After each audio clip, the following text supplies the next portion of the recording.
Muy bien, chicos, buenos días, buenas noches, buenas tardes, buenas madrugadas, buenos todos, chicos. Espero que te encuentres muy bien en casita. Vamos a desarrollar hoy el curso de Historia del Perú con el tema correspondiente al primer gobierno de Alberto Fujimori en esta segunda parte. En esta segunda parte, su primer gobierno, que va desde 1992 hasta 1995. Y vamos a hablar un poquito de lo que habíamos mencionado la clase pasada. ¿Por qué hemos dividido el primer gobierno en dos partes? Porque habíamos mencionado que desde 1990 en el Perú se vivía una crisis en cuanto al terrorismo que se vivía no solamente en la parte en la parte andina, sino que también había llegado aquí ya a Lima. Incluso presentábamos una crisis económica que se vio en gran parte resuelta con el shock, con el Fujishock, ¿verdad? Con el choque económico que hubo al cambiar el INTI, devaluar la moneda y todo ello. Pero uno de los sucesos más importantes de este gobierno fue el llamado autogolpe de 1992. ¿Por qué Alberto Fujimori decidió hacer este autogolpe? Debido a que no tenía mayoría en el Congreso, y esto le impedía realizar reformas económicas y políticas antisubversivas que planteaba. A esto que nos referimos, que Fujimori debió dar este golpe, por eso es que lo hemos dividido en dos partes, el gobierno hasta el autogolpe y del autogolpe hacia adelante. Esto debido a que gran parte de congresistas que estaban pues en 1992 ejerciendo cargo, pertenecían a otras bancadas políticas y no representaban, o bueno, presentaban gran oposición a Fujimori y las reformas que planteaba. Entonces Fujimori no pudo plantear aquellos planes que tenía. Ante esto, decidió dar un autogolpe el 5 de abril de 1992. Las acciones que tomó para realizar este autogolpe fueron, por ejemplo, disolver el Congreso. Disolver, con el respaldo, por supuesto, de los militares, del ejército. Además, intervino organismos estatales, como por ejemplo, tomó también el Ministerio Público, el Poder Judicial y el Tribunal de Garantías Constitucionales. Es decir, no solamente se encargó de disolver el Congreso, sino también de tomar e intervenir el Ministerio Público, el Poder Judicial y el Tribunal de Garantías Constitucionales. Este autogolpe de 1992 tuvo un doble filo en nuestro país, ya que fue por la población fue aceptado por la población, pero internacionalmente no fue aceptado. La población estaba pues desesperada por conseguir una solución para esta ola terrorista que había. Y con este autogolpe, Fujimori prometió que iba a acabar con el terrorismo. Vamos a ver más adelante qué pasa, por supuesto. Pero internacionalmente los organismos internacionales no vieron con buenos ojos este autogolpe. ¿Por qué? Porque lo vieron como un ataque a la democracia. Entonces, tenemos el motivo, las acciones y el resultado que provocó el autogolpe de 1992. Después de este autogolpe, hubo una intervención de los organismos internacionales, especialmente de la OEA. La OEA reclamó, incentivó, hasta obligó el regreso de la democracia. Para esto, Fujimori convocó a elecciones a un nuevo Congreso, el llamado CCD, Congreso Constituyente Democrático. Fujimori convoca un nuevo Congreso. ¿Para qué? Para poder reabrir el poder legislativo. El poder legislativo son los congresistas, con el objetivo de poder reabrir el poder legislativo y con ello elaborar una nueva constitución. Elaborar una constitución. Con este nuevo Congreso, Fujimori logró algo, que ahora ya tenía mayoría en el Congreso. La mayor cantidad de congresistas que hubo en el CCD fueron fujimoristas de Cambio 90. Y Jorge Yoshiyama fue elegido como presidente de este Congreso, principal asesor de Fujimori. Entonces, con esto, con un nuevo Congreso, con mayoría en dicho Congreso y además con uno de sus principales asesores como presidente del Congreso, Fujimori ya pudo llevar a cabo sus planes. No te olvides que el objetivo también de este CCD fue la creación de una nueva constitución. Por eso es que en 1993 se creó la nueva Carta Magna. La nueva Carta Magna. Carta Magna es igual a decir constitución, ¿ya? Sino que no quise repetir la palabra. Entonces, en esta nueva constitución se mencionaron algunos puntos importantes, como por ejemplo, el Congreso unicameral, una sola cámara de congresistas con 120 miembros. Luego, aplicó una política neoliberal en el país, una política neoliberal en nuestro país, apertura de mercados, inversión privada, traer inversionistas, venta de las empresas nacionales a grupos privados y una gran orientación neoliberal. Luego, se eliminó la estabilidad laboral. Esto fue personalmente uno de los grandes fallos de la Constitución, eliminar la estabilidad laboral. Ahora, en cuanto a esto, ya ningún trabajo era estable. Podían despedir en cualquier momento, obviamente justificado. Pero los contratos ya no eran por largos años, sino eran por meses y renovables cada año. Cada año se podían renovar, pero ya se perdía del trabajador la llamada estabilidad laboral, ¿no? Como profesor, por ejemplo, te contratan durante un año y entonces fin de año estás como que, ¿qué pasó? ¿Qué pasó? Ahora, ¿en qué trabajo? Y tienes que renovar contrato para volver a trabajar. Entonces ya no hay estabilidad. Otro punto importante dentro de la Constitución de 1993 fue, por ejemplo, que establecer el llamado Tribunal Constitucional.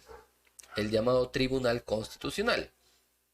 Otro, se aplicó la pena de muerte a terroristas, que más adelante va a cambiar, pero se aplicó la pena de muerte de terroristas.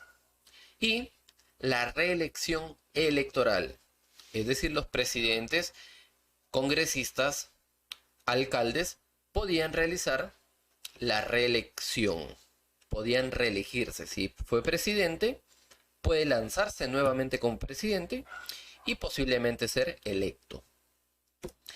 Luego, vamos a ver qué es lo que aplicó Fujimori para detener lo que vivíamos en ese tiempo con Sendero Luminoso y el MRTA. ¿Qué acciones se tomaron para detener a los terroristas? ¿Por qué? Porque los terroristas venían haciendo grandes estragos en Lima. Por ejemplo, en Lima habían atacado con los famosos cochebomba. Los terroristas estaban en Lima atacando con los famosos cochebomba. Incluso algunos sucesos importantes como el cochebomba que se colocó en el Canal 2. O el coche bomba que se estalló en el distrito de Miraflores, en la calle de Tarata. Y también el asesinato de la lideresa sindical María Elena Moyano. Estos hechos eran cometidos ¿por quiénes? Por los terroristas. Esto se veía diariamente en los diarios, en las noticias, en la prensa internacional. Esto era noticia de todos los días. Coches bombas en las calles, explosivos, toque de queda.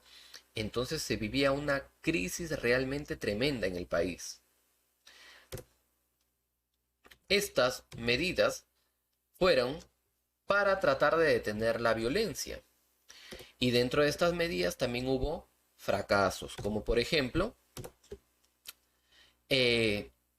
algunos actos que cometió Fujimori para intentar detener la violencia que se vive en el Perú y para poder detener a los terroristas, fueron considerados como actos repudiables, actos de lesa humanidad.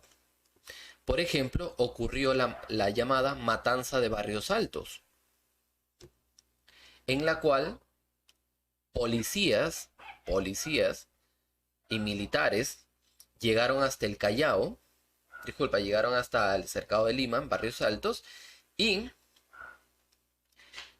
llegaron hasta donde se encontraba una fiesta, una pollada. Y en esta pollada, según los militares, en esta pollada se encontraban terroristas. Y se empezaron a matar a los que se encontraban en dicha fiesta. Y dentro de esa fiesta se encontraba un niño de 9 años, que fue acribillado también. Pero en sí, estos no eran terroristas, simplemente estaban celebrando una fiesta. Entonces, por falta de investigación e inteligencia militar y policial, ocurrió la llamada Matanza de Barrios Altos. También, por ejemplo, la Matanza de la Cantuta, en la cual, creyendo que los alumnos y docentes, algunos docentes pertenecían al grupo terrorista, se asesinaron 9 alumnos y un docente en 1992. Felizmente, años más tarde, gracias a la DIRCOTE, a la Dirección contra el Terrorismo, a cargo del general Ketin Vidal, se logró la llamada captura de Víctor Polay Campos, líder del movimiento revolucionario Túpac Amaru, el 9 de junio de 1992. Y gracias a la DIRCOTE, también se logró realizar la llamada captura del siglo del líder senderista Abimael Guzmán. Meses después, el 12 de septiembre de 1992, se logra capturar a Abimael Guzmán. Y así es como se informó la captura del líder senderista Abimael Guzmán. Prestamos atención, 3, 2, 1, go.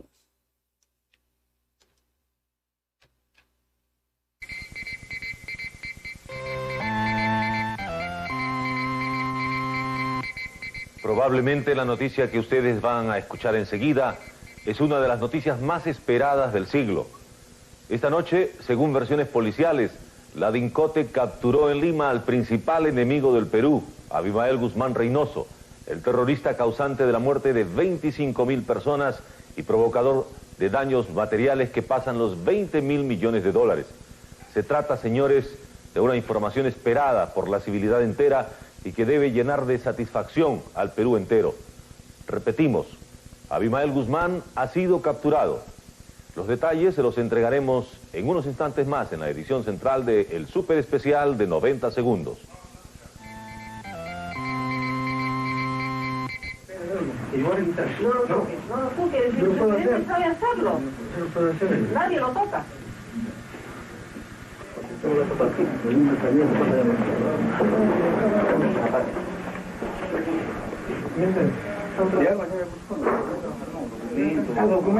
¿Cómo poner documento? Me dice que estaba escribiendo. ¿Cómo sí? No hay nada. Está muy bien, lo estoy mostrando. Aquí hay otro bolsito, no hay nada. Bueno, además, no tiene voz. Acá, nada, se llama bolsillo, vacío. Acá, papel higiénico. Papel higiénico. ¿Puedo revisarlo? De repente, bolsillo vacío. Es una pistola de dos, de cancelar. Al fin y al cabo al hombre le pueden quitar las cosas, menos lo que tiene acá. Así es. A nadie. Así lo maten. Y si uno muere, esto quedan los demás. Y eso nunca se va a borrar. Y cuando triunfemos, la historia va a reconocer.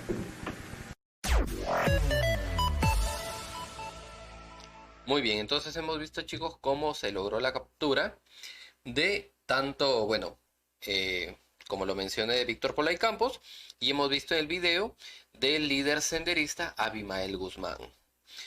Pero esta captura no terminó allí, porque luego se enfrentaron otros inconvenientes dentro del gobierno de Fujimori.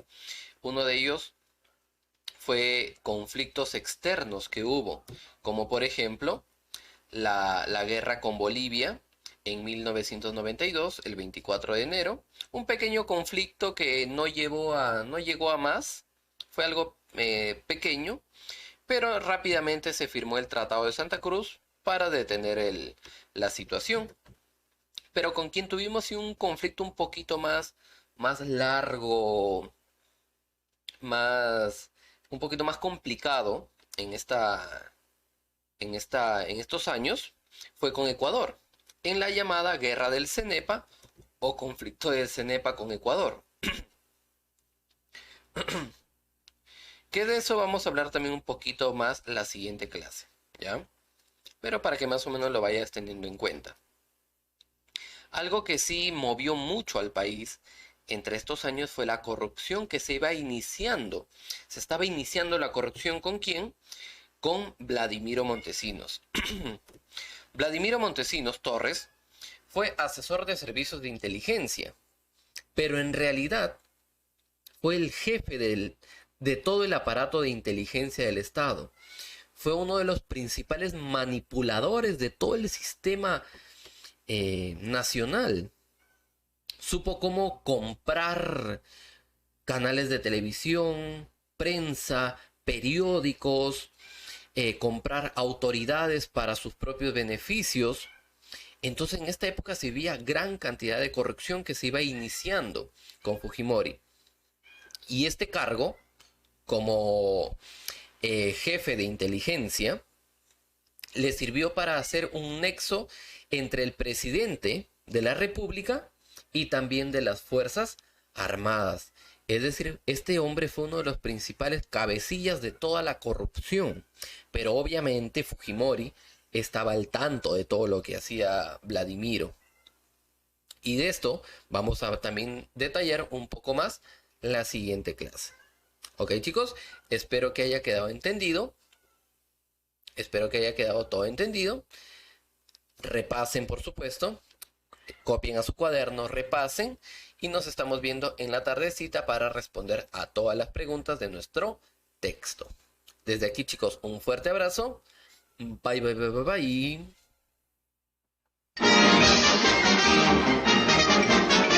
Eso es todo, amigos.